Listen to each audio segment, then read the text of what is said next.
Bonjour à chacun. Je suis content d'être devant vous ce matin, content de pouvoir parler aussi. C'était pas gagné cette semaine. Je commence avec une petite question. Qui a déjà entendu parler de Jean Hus? Vous êtes des gens instruits. Jean Hus, né vers 1370, plus de 100 ans avant la réforme protestante. Il est issu d'une famille de paysans pauvres, mais il obtient quand même des diplômes en théologie à l'université de Prague, où il finit d'ailleurs par enseigner. En 1400, Jean Hus est ordonné prêtre et il commence à prêcher dans la chapelle de Bethléem. Là, des milliers de personnes s'entassent chaque dimanche, debout pour l'entendre. Il annonce un message de radicalité, réforme évangélique. Il traduit le Nouveau Testament en tchèque parce qu'il veut mettre la Bible en toutes les mains, comme l'avait fait Wycliffe avant lui en Angleterre. Mais bientôt, Hus rentre en conflit avec la hiérarchie de l'Église catholique. En effet, il dénonce publiquement les droits et les privilèges du clergé et il manifeste ouvertement des sympathies pour Wycliffe, le réformateur anglais, qui vient d'être condamné par l'Église. En 1411, Jean Hus est excommunié une première fois, mais la reine intervient en sa faveur. L'année suivante, en 1412, il publie de violents réquisitoires contre les abus de pouvoir temporel de l'Église. Et il déclare alors « Je suis prêt à obéir au pape tant que ses ordres sont conformes à ceux des apôtres. Mais s'ils y sont contraires, je n'y obéirai point, même si j'avais mon bûcher dressé devant moi. » Il est alors sommé de comparaître devant le concile de Constance. Alors il prend le temps d'écrire une lettre d'adieu qu'il adresse aux fidèles de son Église, dans laquelle il leur dit « Souvenez-vous, le Christ a souffert par amour pour ses élus. Si ma mort peut glorifier son nom, qu'il m'accorde alors d'endurer avec courage tout mal qui peut m'arriver. Que le Seigneur veille sur vous et qu'il vous conduise à la paix et à la gloire éternelle. » Après son examen, le concile de Constance décide de le brûler comme hérétique, à moins qu'il ne se rétracte.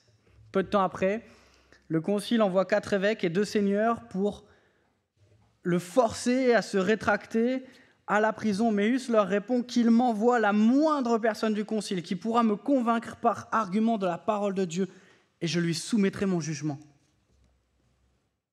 Le 4 juillet, pour la dernière fois, il est amené devant le concile où on lui demande d'abjurer, mais il refuse sans aucune hésitation. Ses livres sont alors consumés devant les portes de l'église et le 6 juillet, 2 jours plus tard, il est conduit au faubourg de Constance pour y être brûlé vif. Quand il atteint l'endroit, il se met à genoux, il chante plusieurs portions des psaumes, il élève les yeux et regarde fixement le ciel et il dit « Dans tes mains, ô Seigneur, je remets mon esprit. Tu m'as racheté, ô Dieu, tout bon et tout fidèle. » Aussitôt qu'on lui met la chaîne autour de lui au bûcher, il dit avec un visage souriant « Mon Seigneur Jésus a été lié avec une chaîne beaucoup plus dure que celle-ci par amour pour moi. Pourquoi devrais-je avoir honte de cette chaîne toute rouillée ?» Les fagots sont amoncelés autour de lui et le duc de Bavière lui demande d'abjurer une dernière fois et Hus de répondre « Non, je n'ai jamais prêché aucune doctrine d'une mauvaise tendance et ce que j'ai enseigné de mes lèvres, je le scelle de mon sang. » Les fagots sont allumés, le feu prend et le martyr héroïque chante d'une voix si forte et si gaie qu'il est entendu au milieu du craquement du combustible et le bruit de la multitude. Enfin, sa voix est interrompue par les flammes qui mettent bientôt un terme à sa vie mortelle et qui portent son esprit immortel que nul feu sur terre ne pouvait réduire ou toucher au séjour de la gloire éternelle. 100 ans plus tard, sa prise de position ferme pour la parole de Dieu encouragea Martin Luther et les autres réformateurs dans leur foi en l'Écriture, seule norme suprême de la vérité.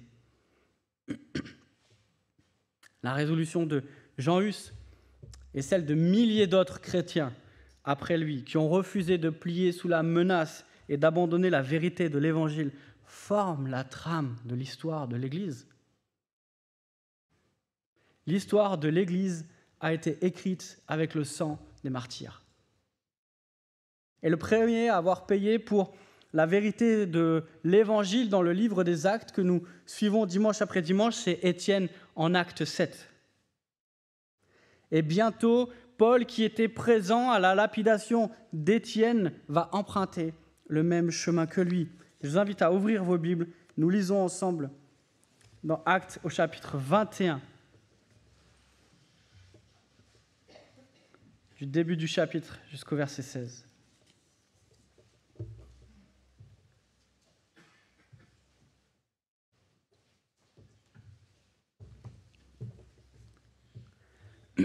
Acte 21. Après nous être séparés, nous avons pris la mer pour aller directement à Kos, puis le lendemain à Rhodes et de là à Patara. Ayant trouvé un bateau qui faisait la traversée vers la Phénicie, nous sommes montés à bord et nous sommes partis. Arrivés en vue de l'île de Chypre, nous l'avons laissé à gauche, poursuivant notre route du côté de la Syrie pour débarquer à Tyr. Le bateau devait en effet décharger sa cargaison. Comme nous avons trouvé des disciples, nous sommes restés 7 jours avec eux. Poussés par l'Esprit, les disciples disaient à Paul de ne pas monter à Jérusalem. Mais une fois les 7 jours passés, nous sommes repartis pour continuer notre route. Tous nous ont accompagnés avec leurs femmes et leurs enfants jusqu'à l'extérieur de la ville.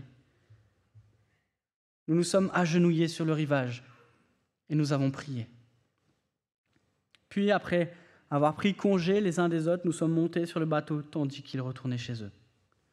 Mettant un terme à notre navigation, nous sommes allés de Tyr à Ptolémaïs, où nous avons salué les frères et sœurs et passé un jour avec eux.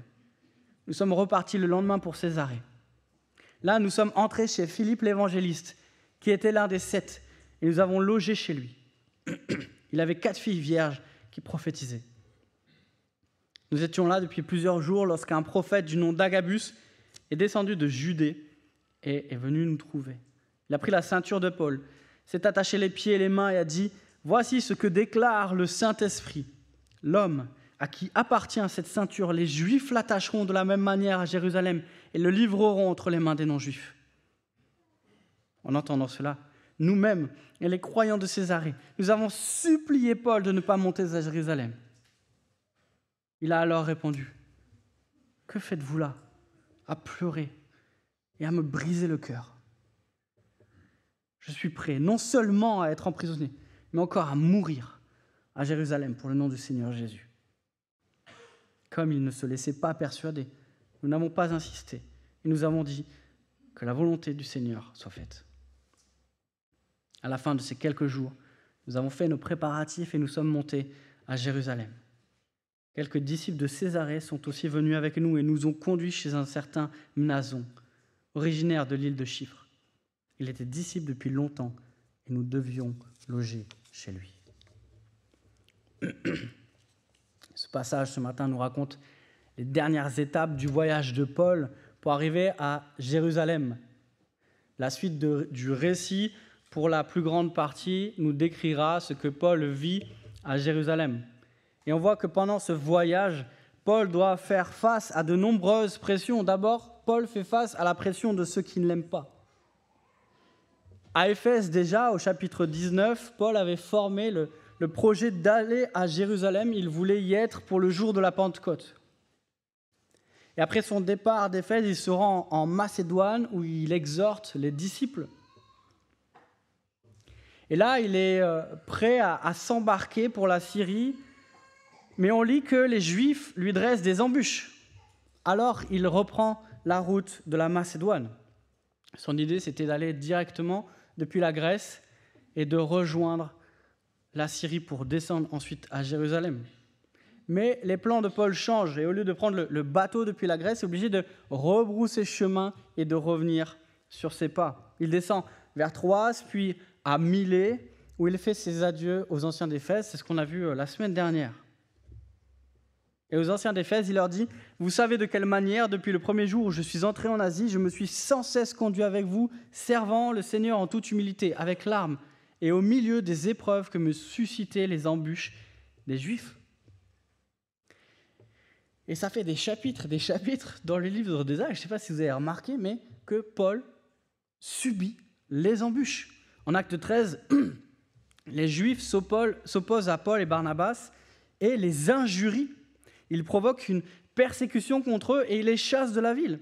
En Acte 14, les Juifs lapident Paul et le laissent pour mort à l'entrée de la ville. En Acte 17, les Juifs viennent soulever la foule à Thessalonique alors qu'il annonce la parole de Dieu. En Acte 18, les Juifs se soulèvent contre Paul et le mènent devant le proconsul. Et c'est simple, à chaque fois que Paul passe quelque part, il est reçu par les épreuves et la persécution. Il y a la pression de ceux qui n'aiment pas Paul et qui lui dressent des embûches, mais on le voit aussi ce matin, il a la pression de ceux qui l'aiment. Le texte de la semaine dernière se conclut avec une scène déchirante. Les adieux de Paul aux anciens d'Éphèse.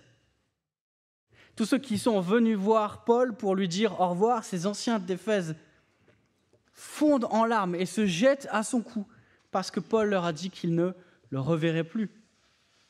Et au début de notre texte, regardez les premiers mots, après nous être séparés. Littéralement, le terme est beaucoup plus fort que cela. On pourrait traduire par « après nous être arrachés d'auprès d'eux ».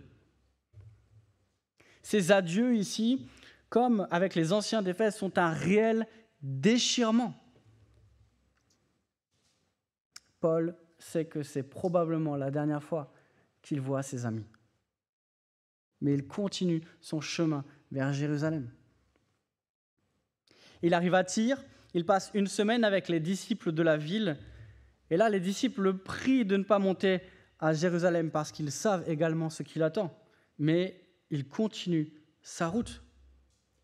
Et là encore, une autre scène déchirante. Tous les disciples qui ont amené leur famille accompagnent Paul jusqu'au bateau. Et là, comme avec les anciens d'Éphèse, tout le monde autour de Paul se met à genoux pour prier pour lui. Et ce détail que nous livre Luc, encore une fois, c'est pas juste pour qu'on imagine bien la scène, c'est pour nous montrer la solennité du moment. D'abord, à l'époque, on priait debout, mais ici, tous se mettent à genoux. On voit que le moment est grave. On voit que l'heure est solennelle. À Césarée, dernière étape avant Jérusalem, Paul loge chez Philippe. Là encore, on peut passer assez rapidement sur le texte. Mais imaginez l'intensité de la rencontre. La dernière fois qu'on a croisé Philippe dans le livre des Actes, c'était quand ? C'était au chapitre 8. Pourquoi ? Parce que Philippe avait dû fuir Jérusalem à cause de la persécution menée précisément par l'apôtre Paul. On lit à la fin du chapitre 8 que Philippe s'installe à Césarée. C'est précisément ici qu'il retrouve Paul des années après. Et on voit que par la grâce de Dieu et dans sa providence, Philippe accueille maintenant celui qui avait causé sa fuite des années auparavant. Et chez Philippe, Paul reçoit la visite d'Agabus, un prophète. Et un petit peu à la manière, on voit ça dans l'Ancien Testament, quelques prophètes qui, pour appuyer leur prophétie, leur annonce de la part de Dieu, miment quelque chose. Et là, c'est le cas. Agabus appuie sa prophétie par une mise en scène. Il mime l'arrestation de Paul pour l'avertir de ce qui l'attend. Et là encore, le ton est solennel. Agabus commence avec ces mots « Voilà ce que déclare le Saint-Esprit ». Et après avoir entendu et vu Agabus leur montrer ce qui attendait Paul, les disciples supplient Paul de ne pas monter à Jérusalem. Et encore une fois, le texte nous décrit vraiment une émotion qui est palpable. On entend les sanglots des disciples qui supplient Paul de ne pas partir, ceux qui l'entourent et qui le prient de ne pas aller à Jérusalem, puisqu'ils ont vu ce qu'il attendait, parce qu'ils l'aiment. Il y a donc une double pression pour Paul, la pression de ceux qui ne l'aiment pas et qui, depuis le début, lui sèment des embûches, mais également la pression de ceux qui l'aiment et qui ne supplient de ne pas aller à Jérusalem. Et au fur et à mesure de ce récit que Luc nous nous raconte dans ce livre des Actes, on voit la pression qui monte. Et on voit qu'en apparence, tout semble s'opposer à Paul, les circonstances, les plans qui changent, l'opposition de ceux qui le persécutent, mais aussi l'avis de ses amis les plus proches et de ses collaborateurs. Mais Paul est déterminé. Paul est déterminé. Il ira à Jérusalem, quoi qu'il en coûte. Paul sait ce qu'il attend, et il n'y va pas en espérant que ses amis se trompent, il y va en sachant ce qu'il attend. Alors, qu'est-ce qui permet à Paul de continuer à aller à Jérusalem, malgré tout? Qu'est-ce qui donne à Paul le courage de continuer d'avancer malgré la pression? Et je vous propose 2 raisons. Premièrement, Paul est déterminé parce qu'il est préparé par l'Esprit. Depuis le début du livre des Actes, l'Esprit est partout. Depuis la première page jusqu'à la dernière, l'Esprit est partout. L'Esprit équipe, accompagne, conduit les apôtres dans leur témoignage de la bonne nouvelle du royaume. Et ça commence avec la promesse de Jésus en Actes 1:8, où Jésus promet l'envoi de l'Esprit pour assister les apôtres et l'Église tout entière dans son témoignage. Puis ensuite, on lit au fur et à mesure de la propagation de l'Évangile comment l'Esprit est donné, comme l'avaient prédit les prophètes, à tous ceux qui croient, juifs et non-juifs. Le Saint-Esprit fait grandir l'Église. Comme un refrain, on lit partout où l'Évangile est annoncé, l'Esprit agit et l'Esprit fait grandir l'Église. On voit aussi l'Esprit agir de manière spécifique, comme Pierre auprès de Corneille qui le conduit. Ou lorsqu'il barre la route, on ne sait pas comment, mais le texte nous dit expressément que c'est l'Esprit qui barre la route à Paul et Barnabas, ou d'autres fois, c'est lui qui les envoie. Et quand on lit le texte de ce matin, on peut se demander, mais est-ce que Paul est en train de s'opposer à l'Esprit? Après tout, on voit ses compagnons qui le supplient à plusieurs endroits de ne pas continuer son chemin. On lit même au verset 4 que, poussés par l'Esprit, les disciples disaient à Paul de ne pas monter à Jérusalem. On lit au verset 11 qu'il y a cette prophétie d'Agabus, Agabus qui est un prophète déjà reconnu, on l'a déjà croisé un peu plus tôt dans le livre des Actes où il avait prophétisé une famine, et Luc d'ajouter, et c'est ce qu'il s'est passé. Mais Paul n'est pas juste obstiné. Au contraire, Luc nous donne des indices pour nous montrer que Paul est précisément en train d'obéir au Saint-Esprit. Au verset précédent, si vous voulez regarder, au chapitre précédent, au chapitre 20, versets 22 et 23, voilà ce qu'il dit aux anciens d'Éphèse. Et maintenant, voici, lié par l'Esprit, je vais à Jérusalem, ne sachant pas ce qui m'y arrivera, seulement de ville en ville. L'Esprit Saint m'avertit que des liens et des tribulations m'attendent. Paul va à Jérusalem, dit-il, lié par l'Esprit. Une version un peu plus dynamique de notre Bible dit « parce que l'Esprit m'y oblige ». Et l'Esprit avertit Paul partout où il va que des liens et des tribulations l'attendent. Et c'est ce qu'on est en train de lire encore dans notre texte ce matin. L'Esprit continue de conduire et de préparer Paul. Mais quand on lit attentivement le livre des Actes, on se rend compte que ce n'est pas à partir de ce moment que l'Esprit accompagne et équipe Paul, mais c'est bien depuis le début. Au chapitre 9, le Seigneur dit à Ananias, c'est le disciple qui a été chargé d'aller voir Paul juste après sa conversion. On imagine Ananias quand Dieu lui dit « Paul, tu te rappelles celui qui est en train de tuer tous tes amis? Tu te rappelles celui qui persécute l'Église en ce moment? Celui qui a le plus de pouvoir et qui est le plus déterminé à vous faire mourir, c'est lui que tu vas aller voir. » Et que lui dit le Seigneur pour encourager Ananias à aller voir Paul? « Va, car cet homme est un instrument que j'ai choisi pour porter mon nom devant les nations, devant les rois et devant les fils d'Israël. Et je lui montrerai tout ce qu'il doit souffrir pour mon nom. » Depuis sa conversion, depuis le début, Et Paul, dans une de ses épîtres, dit même, avant même ma conception, Dieu m'avait mis à part pour annoncer l'évangile. Et dans les Actes, on voit que dès le début, dès sa conversion, Dieu l'a mis à part pour annoncer l'évangile et l'a préparé à souffrir pour son nom. Paul est déterminé parce qu'il est préparé par l'Esprit. Paul est déterminé parce qu'il suit l'exemple de Jésus. Quand on lit la fin du livre des Actes, quand on lit ce passage et ce qui vient après, on est obligé de remarquer le parallèle que Luc fait entre l'apôtre Paul et Jésus. Regardez, comme Jésus, Paul est déterminé à aller à Jérusalem. Comme Jésus, Paul rencontre l'hostilité des Juifs. Comme Jésus, Paul fait face à l'incompréhension de ses amis. Comme Jésus, Paul sait ce qu'il attend à Jérusalem. Et comme Jésus, Paul est déterminé à payer le prix de sa consécration à Dieu. Comme Jésus, Paul fait face à l'incompréhension de ses amis.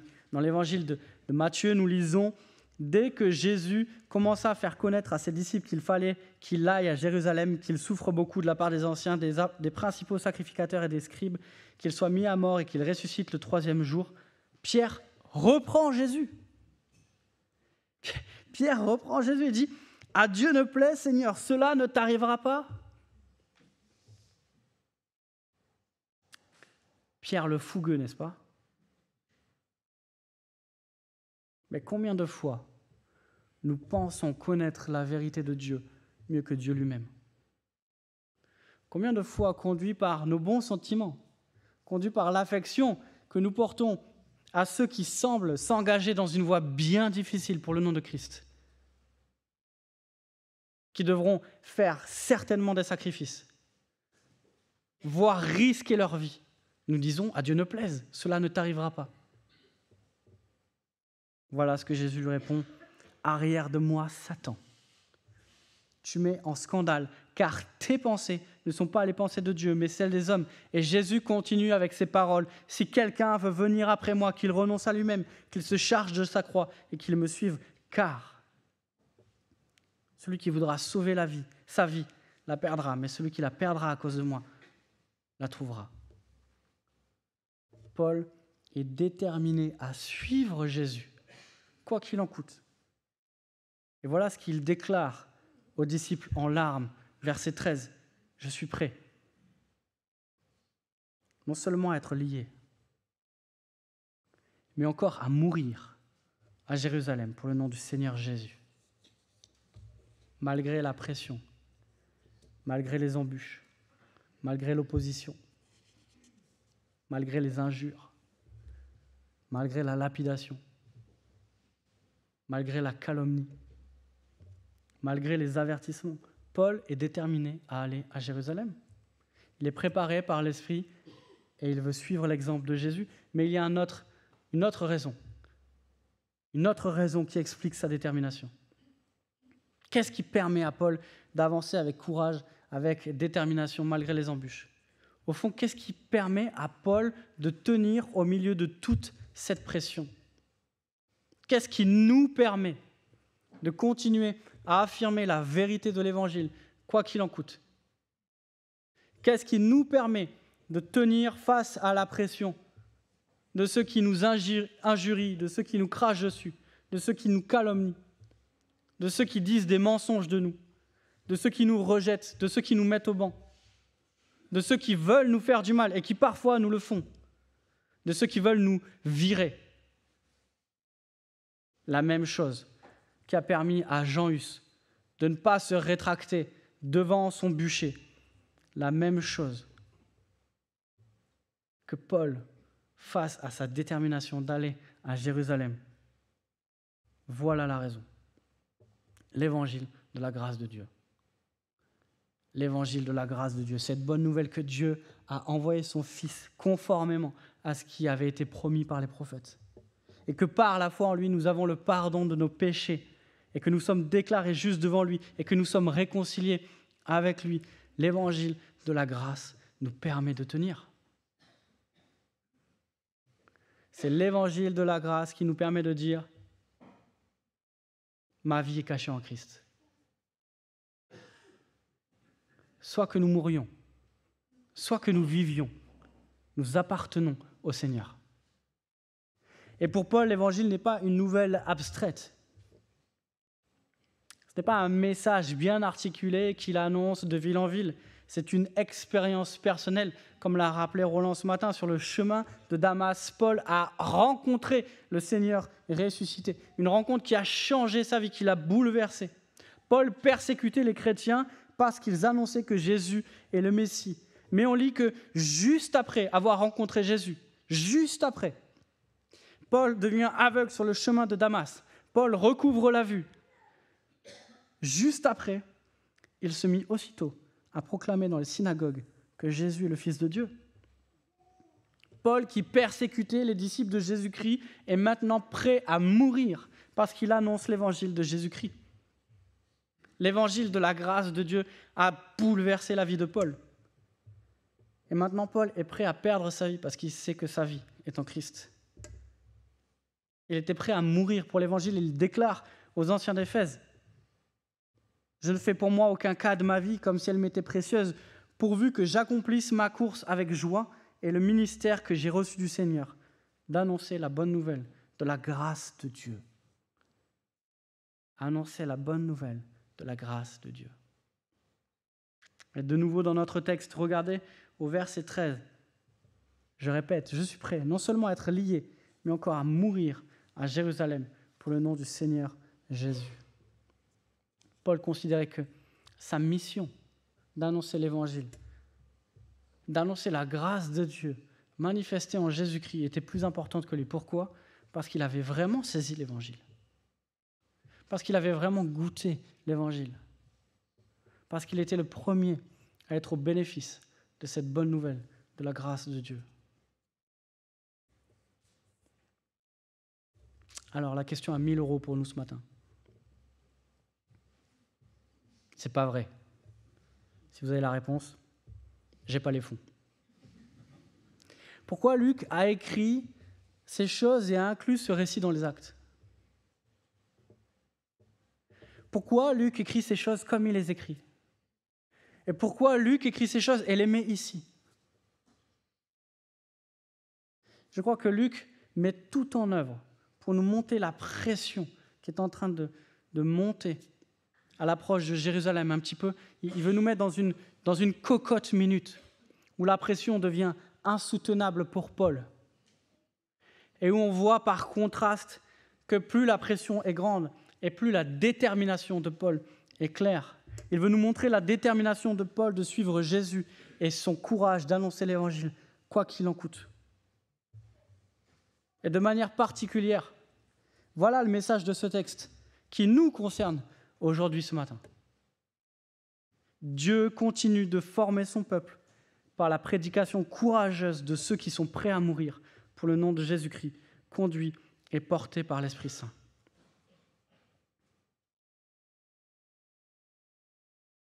Et mes amis, il y a plus de chrétiens qui vivent cette réalité sur terre que de chrétiens qui ne la vivent pas. Mais peut-être pourrions-nous reformuler cette phrase pour qu'elle nous concerne peut-être encore plus.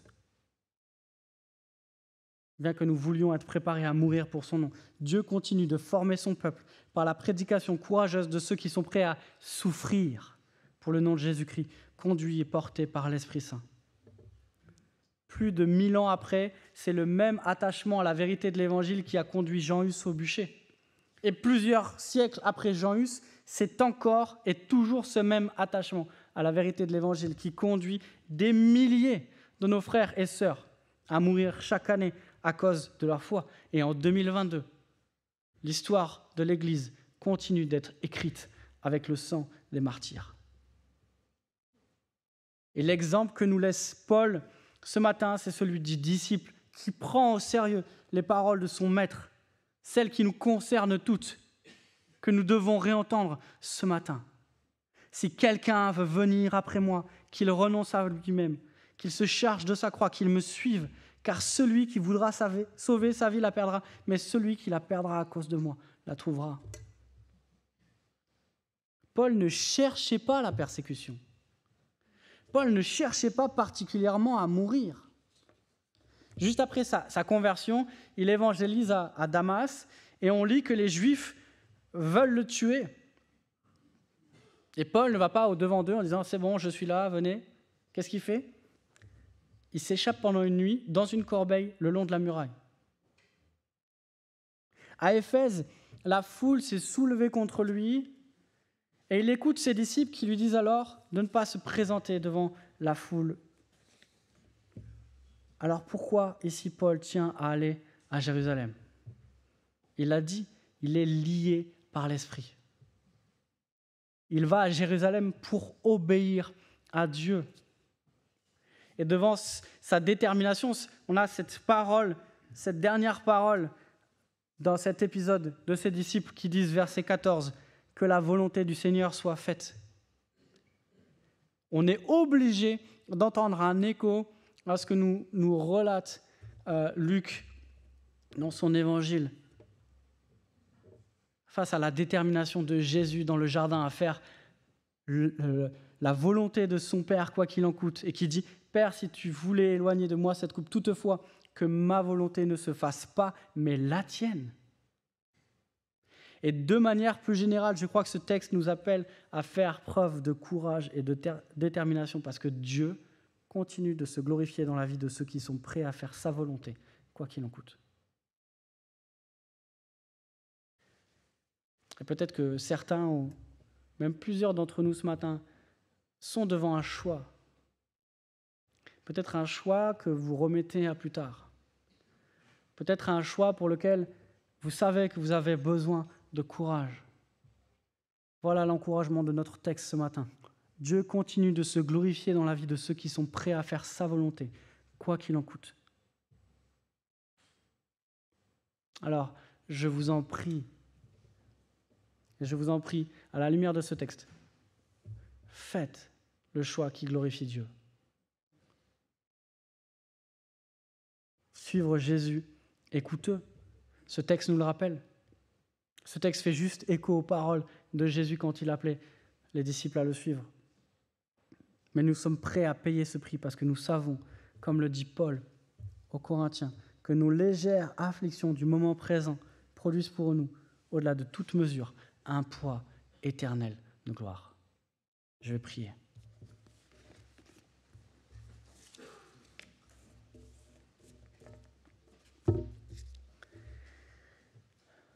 Père Céleste, merci pour cet exemple de Paul qui est déterminé à écouter ta voix et à souffrir pour ton nom, à faire ta volonté pour que tu sois glorifié dans sa vie et s'il le fallait par sa mort. Et merci pour les exemples, cette nuée de témoins dont le monde n'est pas digne, nous dit l'Épître aux Hébreux, qui ont écrit l'histoire avec leur sang et qui nous montrent que l'évangile de la grâce change notre manière de considérer notre vie et notre mort. Seigneur, que par ton esprit ce matin, tu viennes nous donner le courage de faire ce qu'il te plaît et de continuer d'annoncer l'évangile, même si nous devons souffrir pour cela. Et nous allons souffrir. Merci pour cet exemple et merci parce que Paul n'est pas juste un disciple extraordinaire. Combien de disciples de nos frères et sœurs sont morts dans l'indifférence générale? Eux dont les noms ne sont pas retenus dans nos histoires et qui sont pourtant les héros et les maillons de cette longue lignée qui nous relie à Christ. Donne-nous, Seigneur, de prendre au sérieux non seulement ton appel, mais aussi ta promesse. Que tu es avec nous tous les jours jusqu'à la fin du monde. Que ce même évangile de la grâce qui nous a appelés, qui nous a ressuscités en Christ, continue de nous faire marcher dans ta grâce par la puissance de ton esprit tous les jours. Oh, que nos vies te glorifient, Seigneur. et que tu nous prépares à payer le prix pour cela. Dans le nom de ton Fils Jésus-Christ, et pour ta gloire seule, nous te prions. Amen.